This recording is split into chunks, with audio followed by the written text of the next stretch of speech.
All right, everybody, welcome to another business Q&A. Ready to play some League of Legends and answer some entrepreneurial questions. It is Wednesday. I am happy. The Blue Jays won last night, so I'm rocking the hat. We're doing a celebration game. I am joined by my usual co-host, Rishi Kept TV. Rishi, how we doing?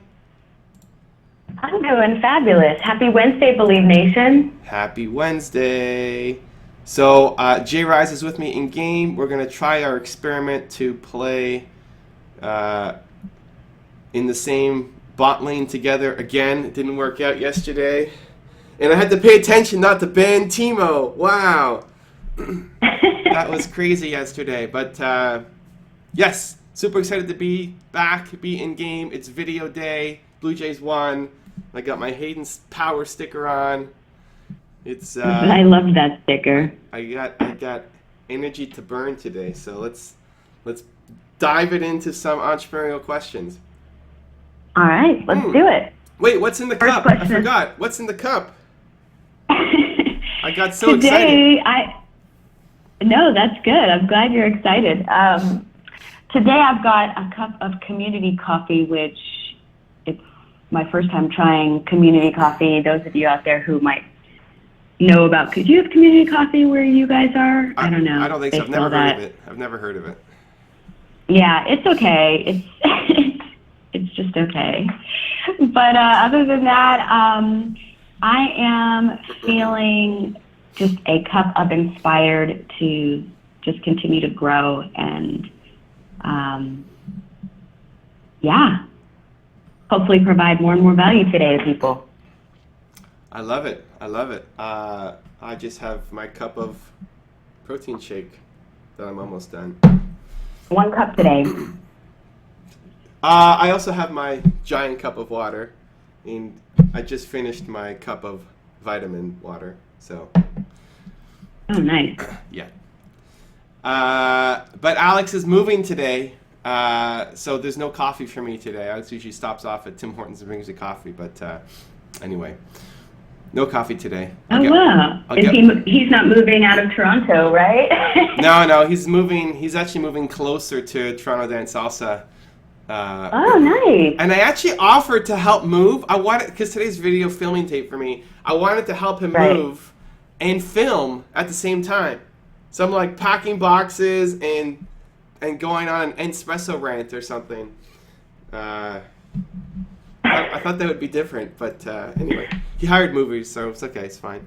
That's the only way to do it, is just to hire. I mean, it's the best way to go. I don't mind helping people move, actually. I like it. I like the it's like you're helping somebody. It's a big moment in their lives that they're moving to something new. It's impactful. Oh, that's cool. Yeah, it's like camaraderie. I don't know. I don't mind. Now watch everybody hit me up to help them move, but well, why not start a moving business? Yeah, no, I like helping my friends move. Let's just do that. Yeah. Okay, and I forgot to give a shout out. Let's give some shout outs to people watching live, and then we'll get to the first question. So we got Jen So Much, welcome back. We have Rise Online in the game with me. Soul Forge 2458, Zano. Yeah, nice. Bookfish 35. Welcome, guys. We're ready to get in game and get some fun on. All right, here we go. First question. What's up? Yes. Okay. First question comes from Kajana. And Kajana wants to know, I would like to know, is it possible to start a business without capital? And if yes, how? So, all right. That's a question we definitely get a lot. A lot of entrepreneurs want to start, but they don't know how to start without money. And so I know if you've been following the channel here pretty long, you know that there's definitely lots of ways to make that happen. First thing that I thought of was just about how you can think about a service-based business, because service-based businesses are a faster way to generate cash flow as compared to a product business. So if you're needing to just start generating cash flow, you might want to think about what service you can provide. And you may not have money, but I know, Evan, you talk about investing your hustle, just how can you provide money or how can you provide value right now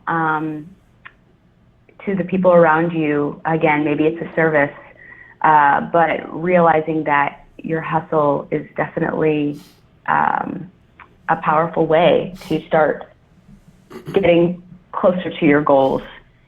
And then I just thought about too, you might want to think about, if you need money right away, think about getting a job in the industry that you want to be in, because it's a great way to learn. It's a great way to get skills and also just make some money that you can invest back into your business. Got it. Oh, J-Rise is switching it up. Okay, I see what we're doing. Okay. Change plans? Yep. Oh, he has a band. Well, he didn't get the game in, so we yeah, anyway, I got my role, but he didn't get his, so he left, and then we're starting it up again. I really like how the question was phrased at the start. Most of the people who write into me or write into us and are asking these questions around money is usually along the lines of, I don't know how to be successful because I can't get the money, or where I am there's no investors, or it's really in the form of some kind of limiting belief, and they're blaming their lack of success on that. Where this one, she was asking, how did she say it? I liked it. How is it possible to start a business without capital? And if so, or is it possible to start a business without capital? And if so, how? I love it, right? Like asking how do I get this thing done is such a better question. I was having a chat yesterday with Alex about something at TDS that I wanted to try that we've never done before. And the first reaction was, oh, well, we can't do that. Like, here are all the problems. And I said, okay, well, yes, there's going to be problems, but ask how. How can we do it? If you had to do it, how would you do it? And right away, it starts to shift your thinking to try to be more solutions-oriented instead of blame-oriented, right? As long as there's someone else to blame, you're never going to take action. But if you're thinking about the how, some impossible thing, how do you go out and do it? As soon as you start asking that question, things start to shift. And so I love that intent coming from this question. Yes, we've answered it, tons of times before on this stream, but I wanted to pay that attention to that subtle shift for all of you guys listening, because for every problem that you have that you think is impossible, just asking how starts to create solutions. I agree with Rishi about the service-based business. It's way easier to start that without any money than going out and buying products. It may be getting a job with industry to learn, or it could be both, right? Get the experience while working for someone else and start your service business on the side. The thing I would add to it would be just to try to get as close as possible to potential customers. Who are the people that you eventually want to sell your stuff to, and get close to them, understand what their challenges are and how you might be able to help. We've talked over and over and over again about businesses, about providing value. So you have to understand what the value is that you could bring to a customer, and that's going to come from talking to them and understanding them. It's also why service-based business is so helpful at the start of any company, because you get to be in really tight with a customer. So if you really understand how their businesses work and their processes and how they run and what they're doing day to day, because you're there and you're chatting with them and you're helping them through, then you can start designing products that fit their need better. Where a lot of times people create products hoping it's going to take off, but without really understanding their customers enough. So I would say just go out and start talking to customers and understand what their potential pain points are, and try to find one and solve a problem for them. Find one customer, solve a problem for them, get paid to do it, and then repeat the process again and again and again. That's it. Love it. Nice. All right, still going, getting in the game. Yeah, we're still waiting. I'm going to write to Jay to see. I think we said we had a 5-minute penalty because he dodged that game. So, Okay. how long is left on penalty? But yeah, we're waiting. We're going to get in. Cool. Okay, next question comes from Victor. Victor is a nurse midwife, a songwriter, singer, and a dancer. He says, I have a talent, especially in wordplay, rhyme. I feel like I can write better than any songwriter in my country, which is Kenya. And I have a good voice. Yet I am a poor man. How would you advise? In the past years, I've been shy, started drugs, and an article I saw today just changed my mind. I wanted to change my life because drugs ain't my purpose. I believe I was brought to do better than this. All right, so there's a lot here. So currently a nurse midwife, but also passionate about music. And I guess first thing I would just say is that just commend you on your new goals to kind of get more focused on your purpose. And that you realize that you are not maybe living up to what you know your full potential is.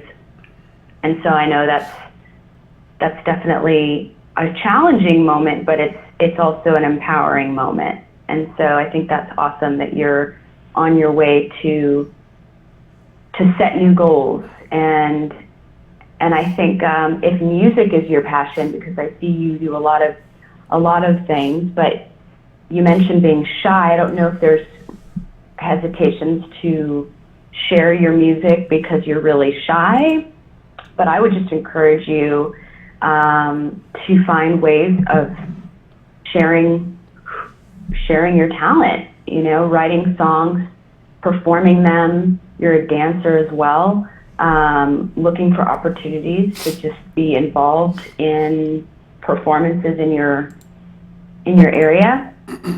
And then, I gotta say it, but start a YouTube channel. There it is. I think it's a great way for you because number one, you can start just getting experience with having having a place to regularly share your art and your music and your talent. But it also is good because I think it's a good way to get feedback. I appreciate on my channel, I share my music, and one of the things I've appreciated about it is I can create music and then immediately have an audience where I can get feedback and I can find out, oh, this song was good. I love this song, but maybe it was less popular with my audience. Or then another song is popular with my audience, and it just kind of gives you immediate feedback, constructive criticism. And I think that's really important, especially if you want to make a living from your art. So I think YouTube provides a lot of great ways to grow, and if that's what you want to do. Cool. I would start with whatever that article was that helped you shift from being on drugs and down on your life to having a new realization. You need to surround yourself more with that kind of stuff. So whether that's, subscribing to that magazine that you read it on, or let me pick my my Timo here. I did it properly. Yeah, whether that's subscribing to that magazine or whether it's online, visiting that website regularly, find out who that author is and read more from their stuff. That one article made a big shift for you, and you don't want that shift to be temporary. I think that happens to a lot of entrepreneurs where you listen to a podcast or go to a seminar or read an article or watch a video, and we have that shift, but then we quickly fall back into our regular patterns. So your environment is super important, and if you can now start to shift it so that you are consuming that kind of stuff regularly, I would plan it. Part of your morning routine is to be digesting this stuff so that you set yourself up for success every day instead of just having this random occurrence that maybe you get some benefit from. The second thing is talking about how you think you're talented. It's great. It's awesome that you found what you love and what you're good at. I'm reminded, actually, where is it here? I'm reminded, this is Calvin Coolidge. Calvin Coolidge, former president of the United States. I have this here. Let's see, can we read it? Can you guys read it? I see a delayed screen. I want to see what you're showing, but I haven't seen it yet. It says, nothing in the world will take the place of persistence. Oh. And then the next one is, talent will not. Nothing is more common than unsuccessful people with talent. Talent's that not is enough. So good. You could be the greatest singer and songwriter in the history of the world, but if you're not actually out there singing and creating songs, it's not enough. Mm-hmm. So you have to start taking action. And wherever that block is, whether it's a mindset block, you need to read more of those kinds of articles, whether it's a shyness block that you need to overcome and just get through and create content, whether it's going on YouTube like Rishi suggested, working with other artists, doing live performances. You got to do it. Like dying with the talent inside you is not the answer. And there's so many people who are genius level talented at something and they never go in on it and they end up living that mediocre life. So that's great that you think you discover what you're talented at, but it's not enough. You got to go out and start taking action on it. I love the YouTube channel suggestion, especially if you're shy. It's an easy way to create stuff and not have a live audience kind of judging you there. But the most important thing is you need to start being prolific. You need to start putting your words down, start singing them, record your videos, get them up, and create. Every day, create. I'm going into the studio today to make 20-something videos for my YouTube channel today. We've made close to 4,000 videos now. You got to go out and start doing your craft. You have to make it. Because I could sit on my talent to be able to make videos to inspire entrepreneurs and not do anything about it, and none of you would be here watching this video right now, right? That doesn't benefit the world. It doesn't benefit me. You got to go out there and actually pour your love into your art and be prolific. Every day, create something. Leverage that talent for the betterment of the world and yourself. Talent's not enough. Go take action. You know what? It's true, though, Evan. You made me think about how I've shared this before, but Julia Cameron talks about how usually it's not the talented that take center stage. It usually is the people who have more audacity. And so a lot of talented people can stand on the sidelines and kind of resent the fact that, this person who's famous doesn't really have talent. But it's because usually the people who are making a living doing it, they just had more audacity to believe that they could be there, and they just went out there and did it. So definitely truth. It comes back to the first question about asking how.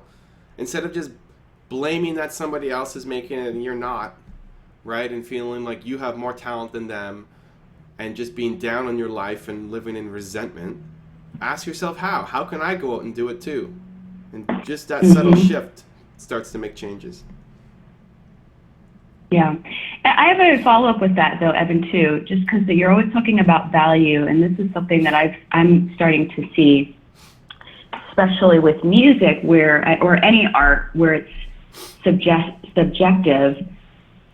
When you say add value and you make money, I think another thing, too, that's a harder truth to swallow for, at least for artists, is recognizing that it's like, what is valuable to the industry, because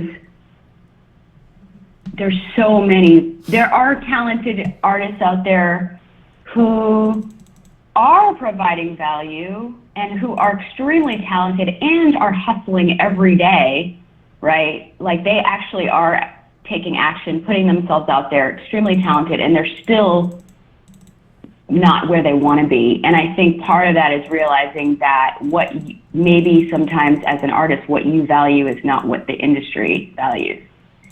And I think that that's like a harder lesson to accept.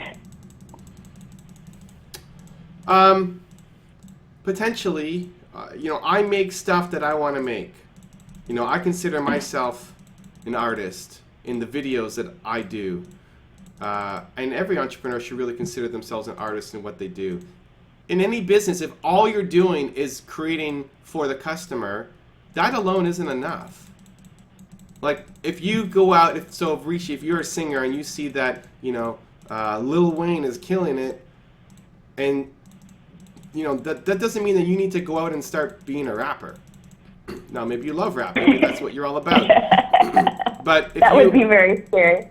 Well, but exactly, if you think now to be a successful performer, you need to be a rapper, you need to incorporate that into your game.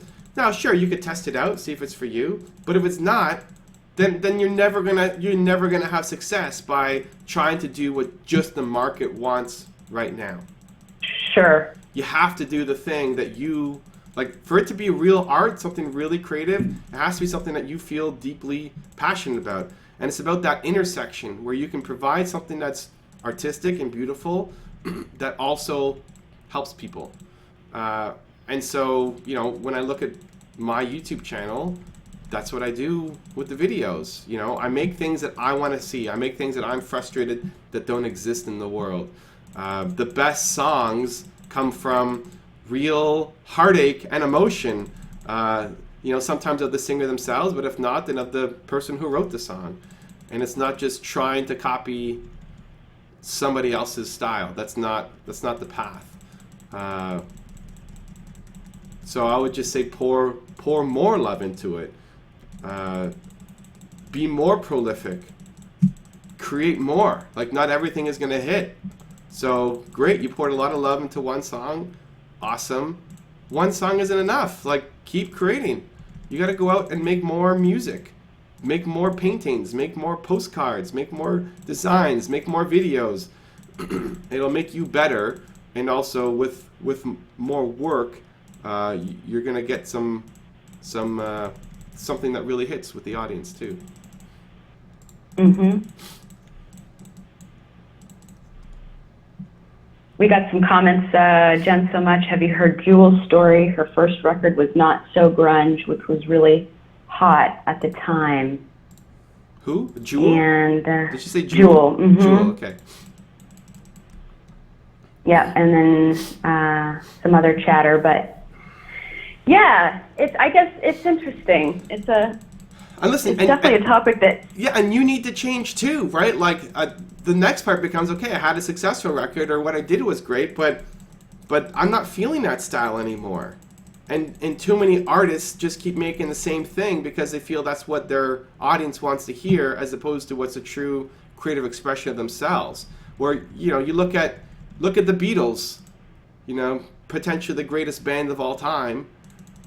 Their albums were never the same. Right? Album 1, right. Early Beatles is not the same as later Beatles, Yellow right. Submarine Mm-hmm. does not help. And they brought their audience along with them, and too many people get stuck in those paths where they don't want to make a change. They feel like, whatever success they've had, like if you're having success with your YouTube channel and you're doing a daily thing, that can be hard to break. Right? Oh, I've already had success, but I don't feel like doing this anymore. I want to go off and do something else that's new and fun and different. A lot of people don't have the courage to go and do that, but it's badly needed. Absolutely.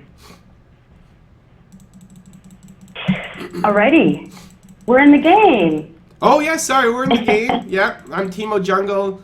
Jay is Victor Mid. Nothing big happening yet. No deaths, no kills on any side. So we just got a kill. Our team got a kill. So nice. Just as I said that, team is ahead.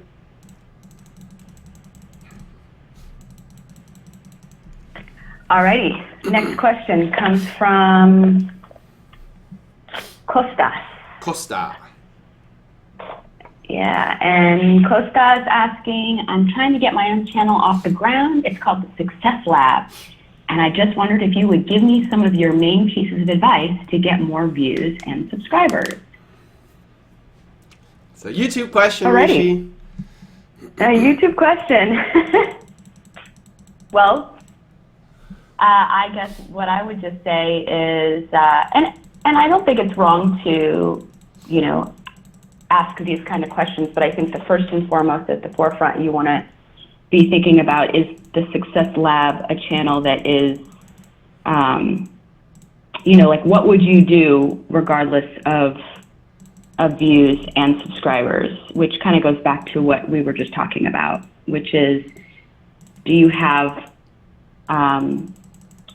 enough love for it that regardless of what the industry says is successful or not, that you would do it anyway? Because I think that will help you in the times when maybe you're not seeing growth the way that you'd like to see it. You'd still love to do it. Another thing I'd say is stay consistent. I know with YouTube it's so important that whether you're putting out one video a week or how many videos right now, Evan, are you putting out? A week? Yeah, I got a week. I got three to five a day, including these ones. We're looking at 5 a day, like 5 to 6 a day. Oh my gosh. Okay, so whether you're on Evan's level or you're doing one video a week, the main thing is to just remain really consistent so that your audience knows what to expect. If it's on Friday, you know, be consistent about when you're posting and people will get accustomed to your schedule, and I think that's really helpful. And then the last thing I'll just say is, aside from continuing to follow Evan's channel, definitely check out Daryl Eves and Tim Schmoyer. You may already know about them. Another channel that I really appreciate is Alloy7, and they all are YouTube certified channels that talk a lot in depth about you know, growing your channel, views, subscribers, how to get more, that sort of thing. So, yeah. One more that I'll throw in that mix is video influencers. I like them for they talk a lot about the same stuff that Daryl and Tim and those guys will do, but they have a number of good interviews with creators, which I like. I like hearing firsthand how people are doing things and getting some ideas. So those nice. That's a quick answer, right? But also like video influencers or Tim Schmoyer or Daryl Leaves, you know, they're not going to save you. They're not going to make you amazing. The real answer is the start, which is you have to do more. Like you got to create more work and better work. And the way to create better work is to create more work. So whatever your rate is of video production right now, double or triple it. Make stuff that you love, that you're excited about, that makes you come alive, that you're all fired up about, but then do more of it so that you can get better, so you know your skills are improving. And this isn't just video production, it's anything. Whatever your business is, you need to do the work to be better. You know, whatever your genre is, I don't know what your, you know, if you're a gaming channel, you're a cooking channel, or whatever it is, you know, you need to be, if you want to have success as an entrepreneur, you need to be one of the best in the world at what you do. Are you one of the best in the world? Are you providing that level of value and class to people? If not, you got to practice and get better. Just like if you're going snowboarding, you know, to get down the hill, you have to practice and you'll get better. And so people will ultimately subscribe to you because they're getting value from the videos, because they're being entertained, because they're getting some utility, you're giving them useful information, something. That's why they're subscribing to you.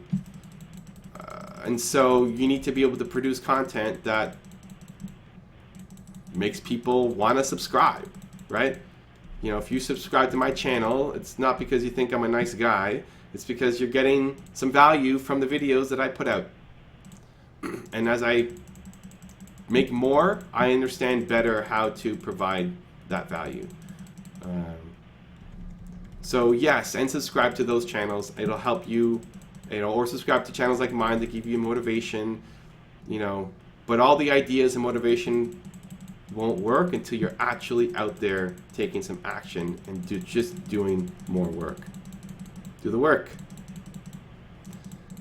Nice. Yeah, we got some good value coming from Jen so much. She was saying some other things she thinks about in terms of videos is answering the questions that you're getting from your customers, which reminds me too, just like don't ignore when you do start making videos, make sure that you're attentive to the people who are commenting and engaging your community, because on YouTube, that's what's so cool about YouTube is the community aspect.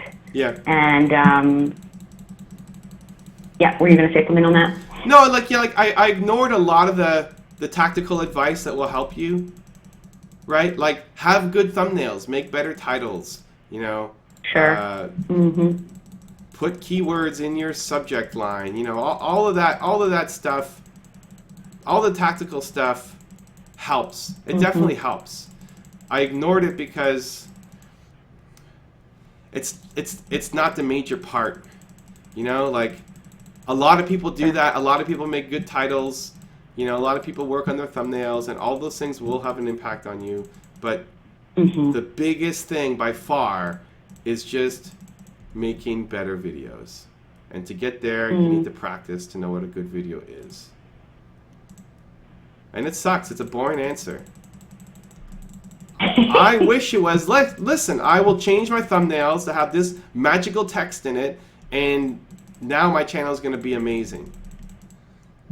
Right? I get the frustration. Like, you think you're making good stuff. I think I'm making some of the best stuff in the world. I'm frustrated that, I only have 400,000 whatever subscribers. That's frustrating. But, I'm not providing enough value to get to where I want to be, so I need to keep getting better. I'm getting 1,000 subscribers a day. I want to be at 10,000 subscribers a day. I'm not producing content on that level yet.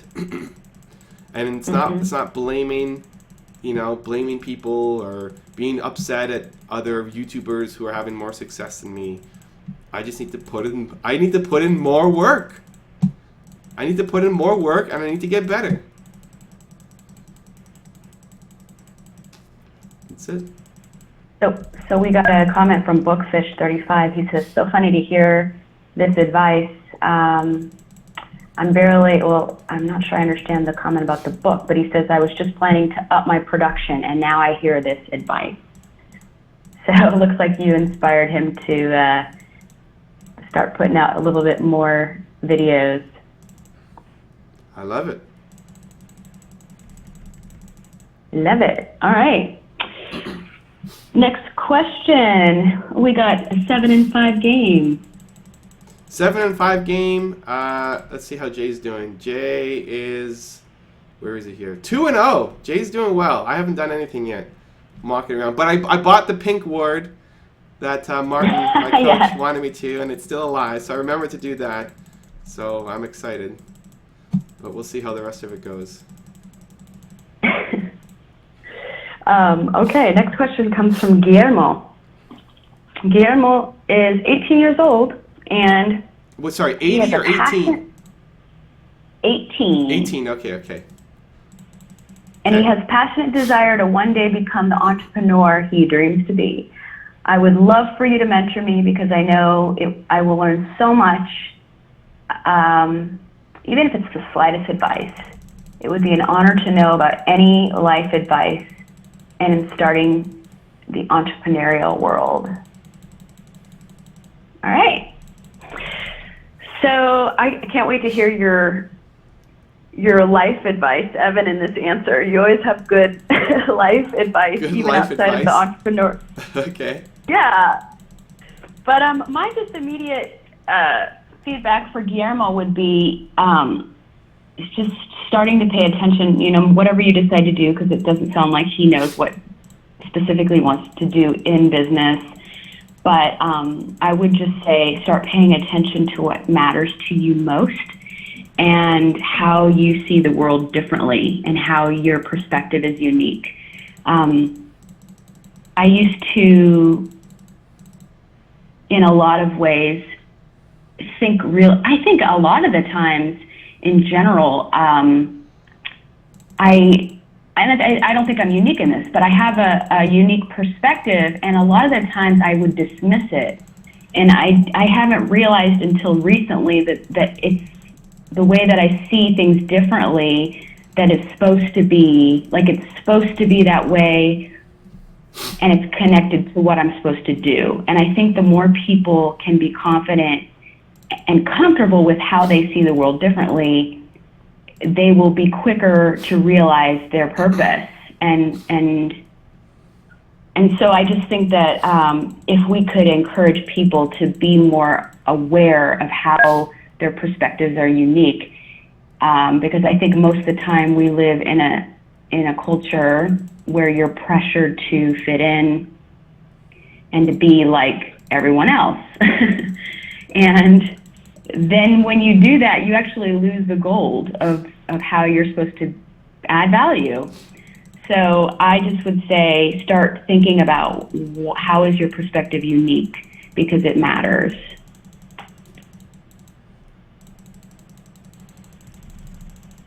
We've got some fights going on here. I died. Oh. But it's okay. It is okay. we still got it. We're still alive. We're still rocking it. First of all, thank you for the words of kindness there, and I'm glad I could have, some kind of impact on you. Hey, I got a kill. Good times. What I would say is explore. I think especially as a young person, I think exploring is super important. I think too many people get locked in on the thing that they're, not their calling. They're, whether their parents tell them to do it or, whatever. Too many people get stuck.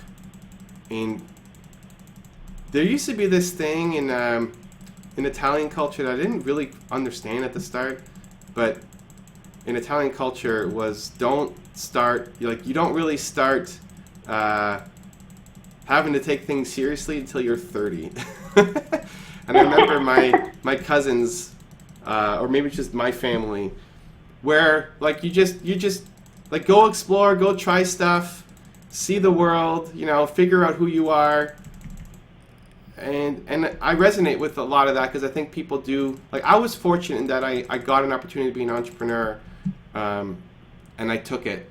Where if I didn't have that entrepreneurial connection in university, I was on the fast path to be a banker.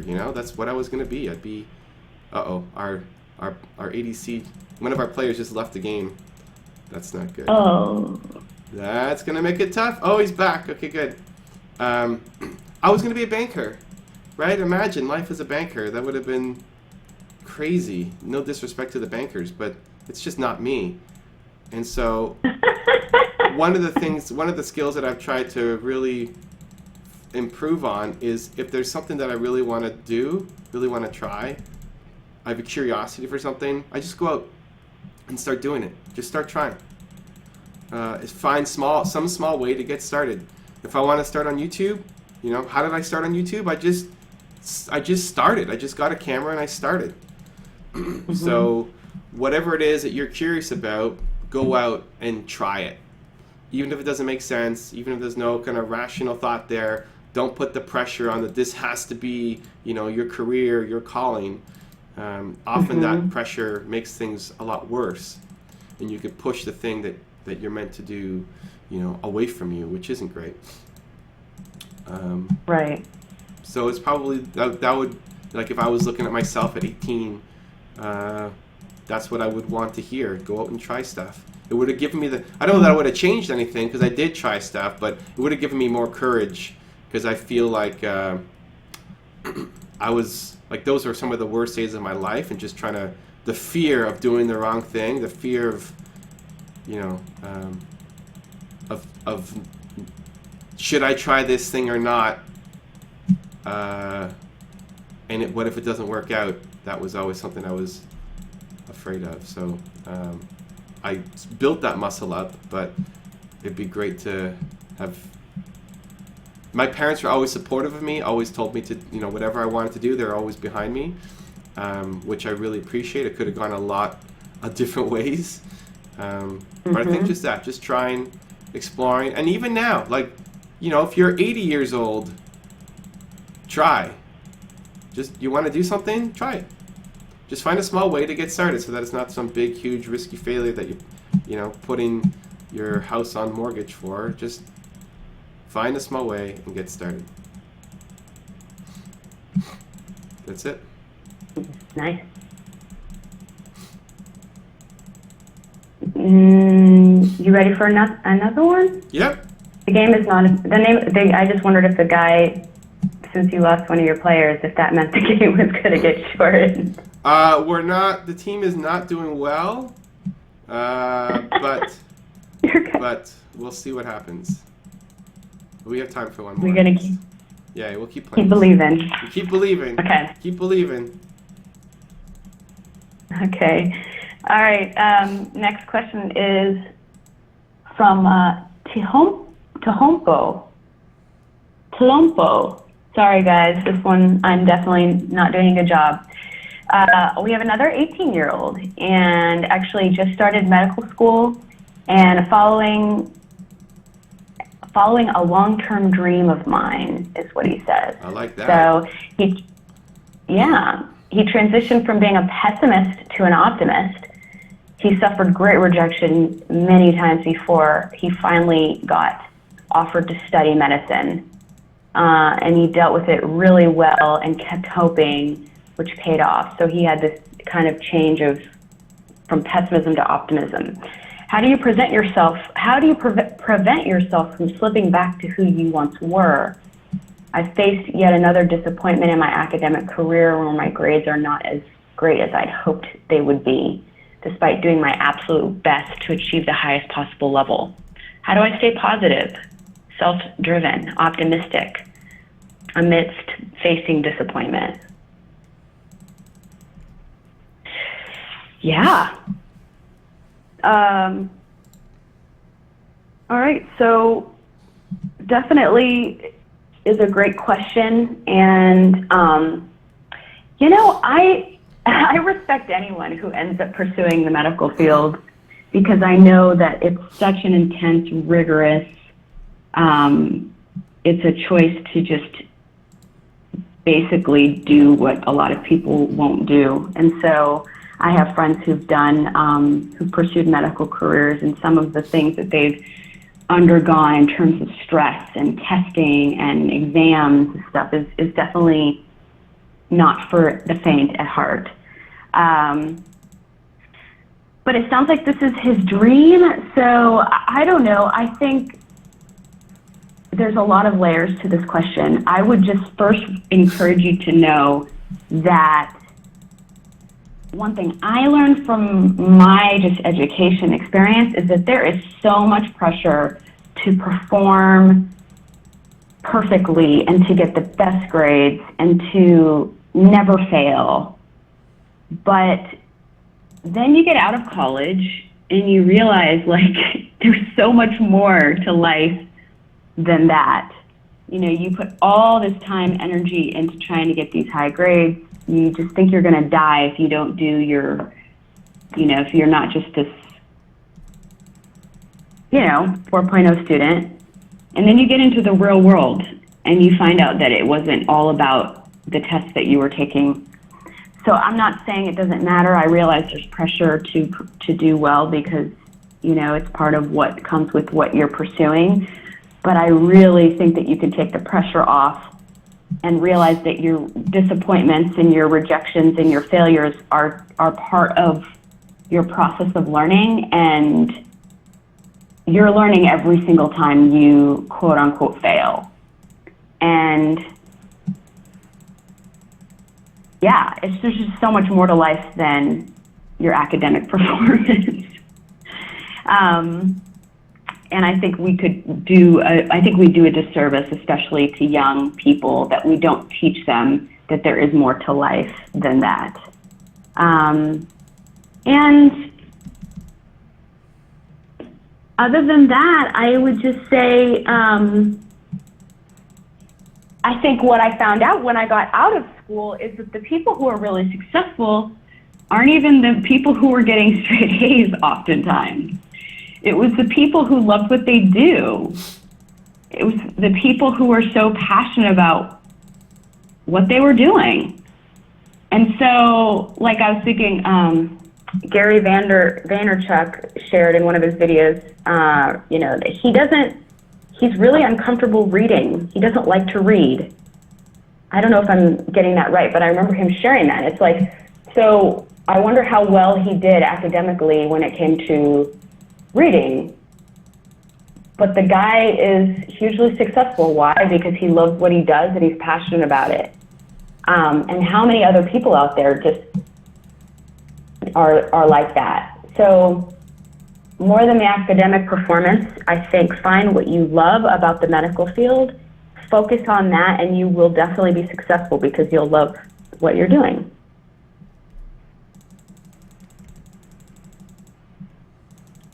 I love it. We're getting some serious fights here.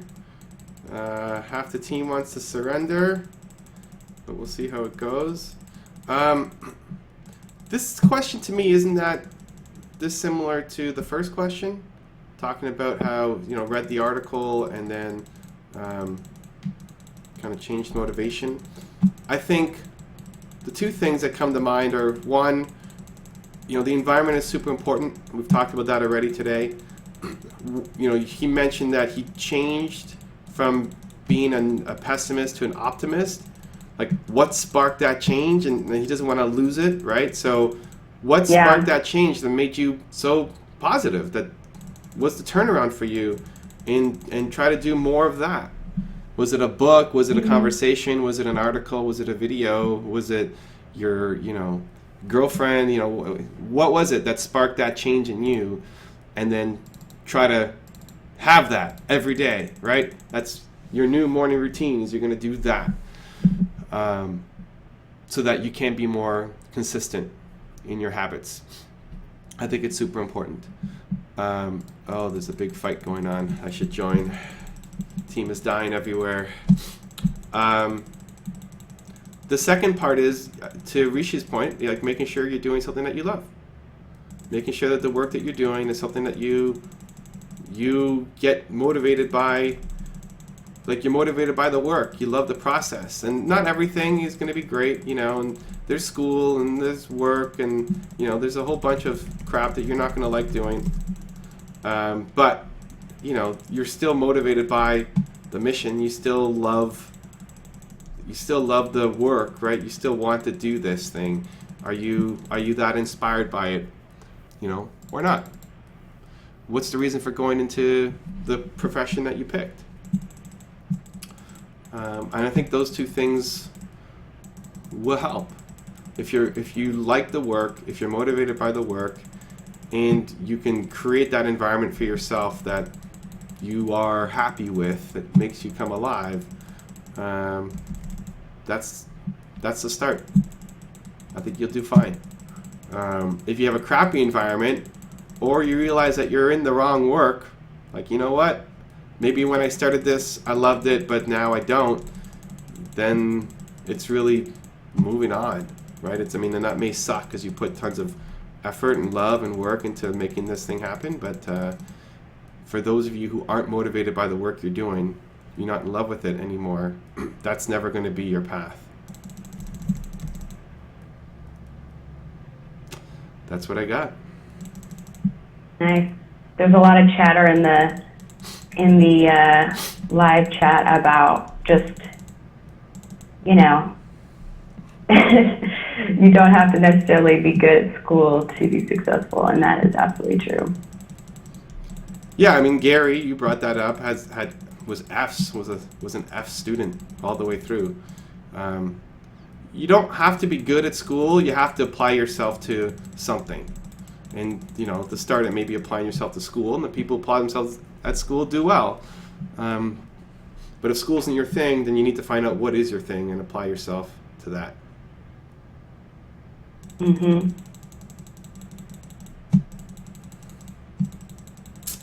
And also, too, I think an added, as I'm thinking through it, just an added thing that I see in successful people is that they just don't care about other people's standards for them. Like, they're not afraid to fail.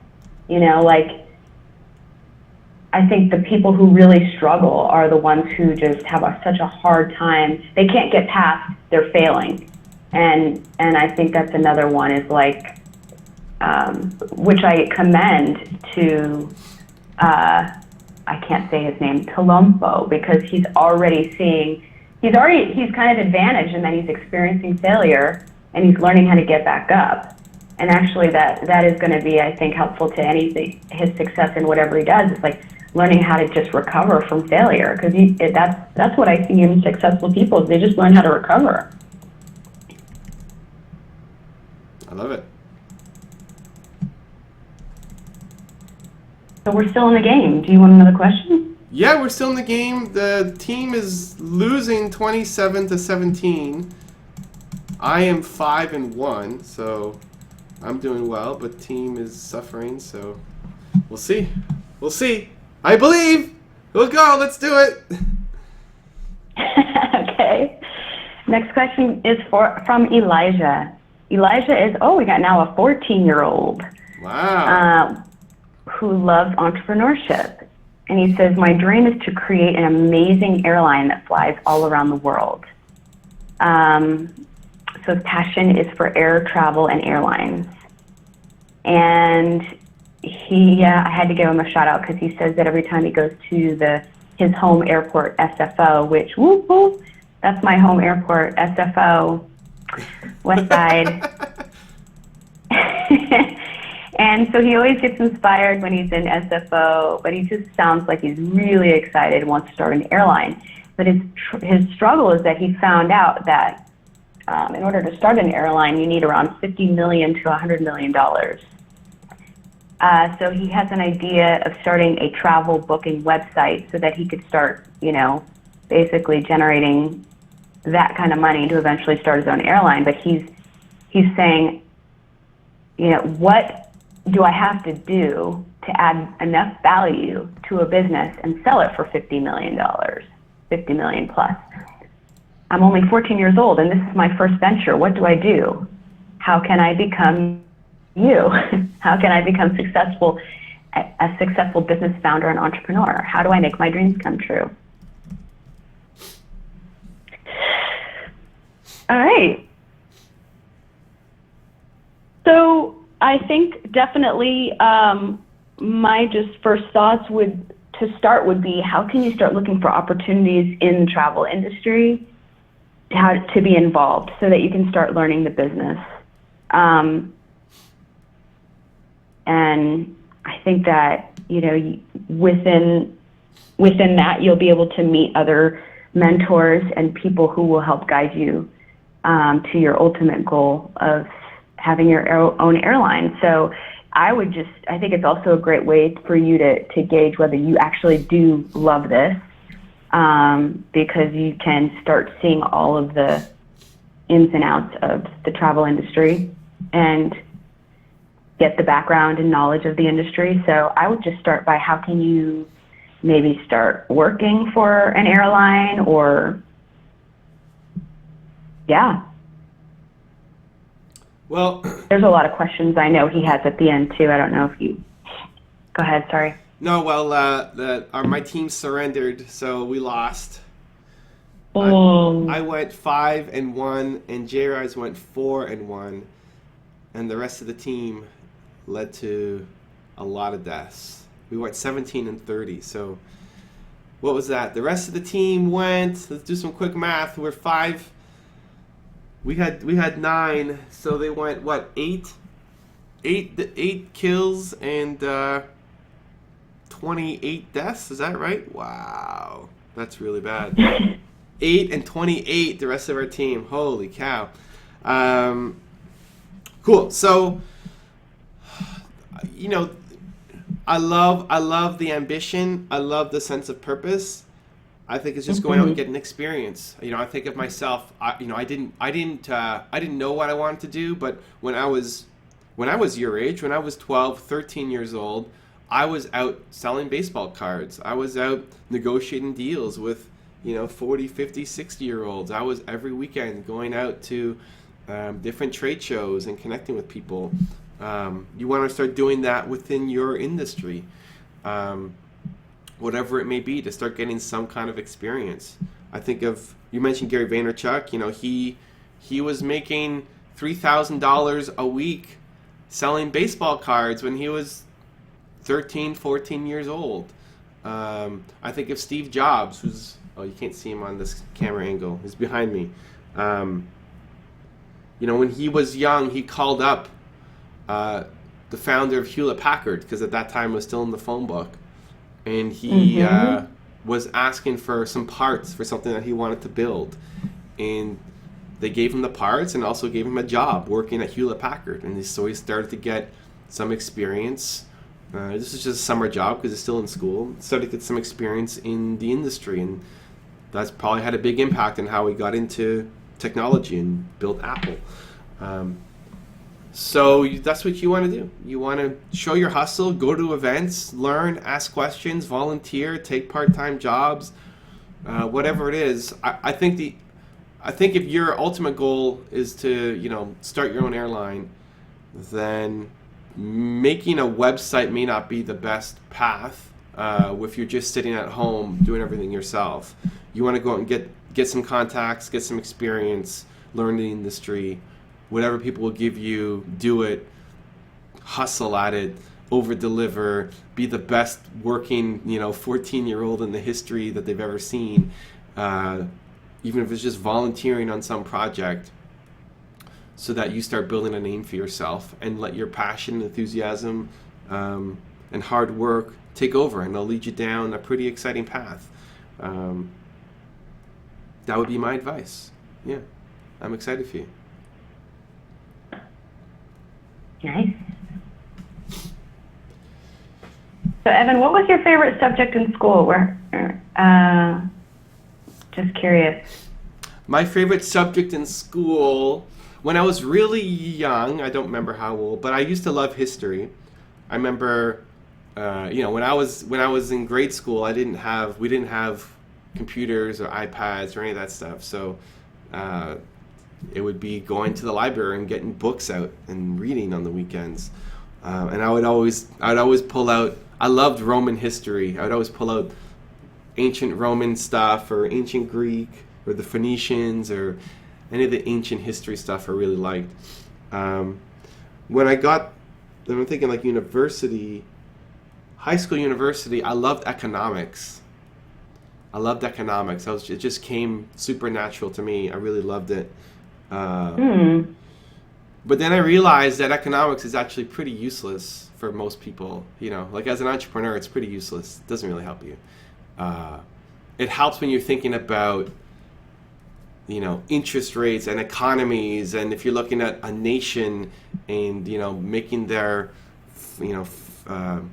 financial policies, their monetary policies, yes, you need to know it. But the day-to-day and being an entrepreneur, pretty useless. That was actually a shock. It's like, man, all of this, I love this so much, and here it is actually not being that helpful for what I wanted to do and in most people's lives. So anything economics, I loved. I picked it up quickly. I did well at. Interesting. I don't know why I found it so interesting, but I did. I would study economics. I would like in my spare time, I would research the history of economics. I remember when I was in, I did a summer job, my first summer at university. I guess still we didn't have iPads or anything back then. my first job was doing, I was spending half the year in Europe, and so I couldn't get a regular job for the other half, and I needed to make some money, so I did landscaping. Interesting. I did landscaping, and I was with these huge Portuguese guys. Huge. I'm not, I'm not built for that kind of work. These huge Portuguese guys who didn't speak English. Only the foreman spoke English, and I later learned that they actually had a bet on how long I would last, and the longest was like a week and a half. The longest was a week and a half. They don't know they're dealing with Evan Carmichael. Wow, They don't know. So, but yeah, I had to wake up at like 4 in the morning, 4:30 in the morning, and we would meet and then drive out to the job site, which would be always far away. And just landscaping is rough. Like it's not construction work. It's very, not to hate on construction workers, but like I was just moving grass all day long. Move the grass, roll it up. Move the grass, roll it up. Very physically demanding. And the first day I came home and was vomiting and, just yeah, it was but I woke up the next day and went back, it's like I think they pushed me extra hard too, they wanted to win their bet. But anyway, the point of that story was we had one break. We had half an hour for lunch where they would all go to their car and talk or smoke or whatever, and I didn't speak Portuguese and I don't smoke, so I couldn't really fit in. So without having a computer or a phone or anything, I printed off the history of economics and war from like the Encyclopedia Britannica way back. And that's what I read. I had like these stacks of paper, and I would just sit there in my car over lunch and read the history of economics and the history of warfare. I like strategy, so I think that's probably where it comes from. The strategy of it, understanding the strategy of war, what people did and why. So that's what I naturally gravitated towards. Yeah. Super interesting. There you go. I told the story I've never told before. Cool. Well, not the greatest game, but I feel like we provided some great answers in the question, so I'm appreciative for that. What is the message we're going to end on, Rishi? Rishi, message of the day is... Oh, okay. Well, academic performance is not everything. Cup of truth. Academic performance is overrated. Rishi, you got to tweet that out. Cool. Well, thank you guys so much for joining us today. I've got to get ready to head off to film my videos for the week for the YouTube channel. Hope you guys go off and crush whatever you're out to do today. Continue to believe, or whatever your one word is. And we'll see you soon.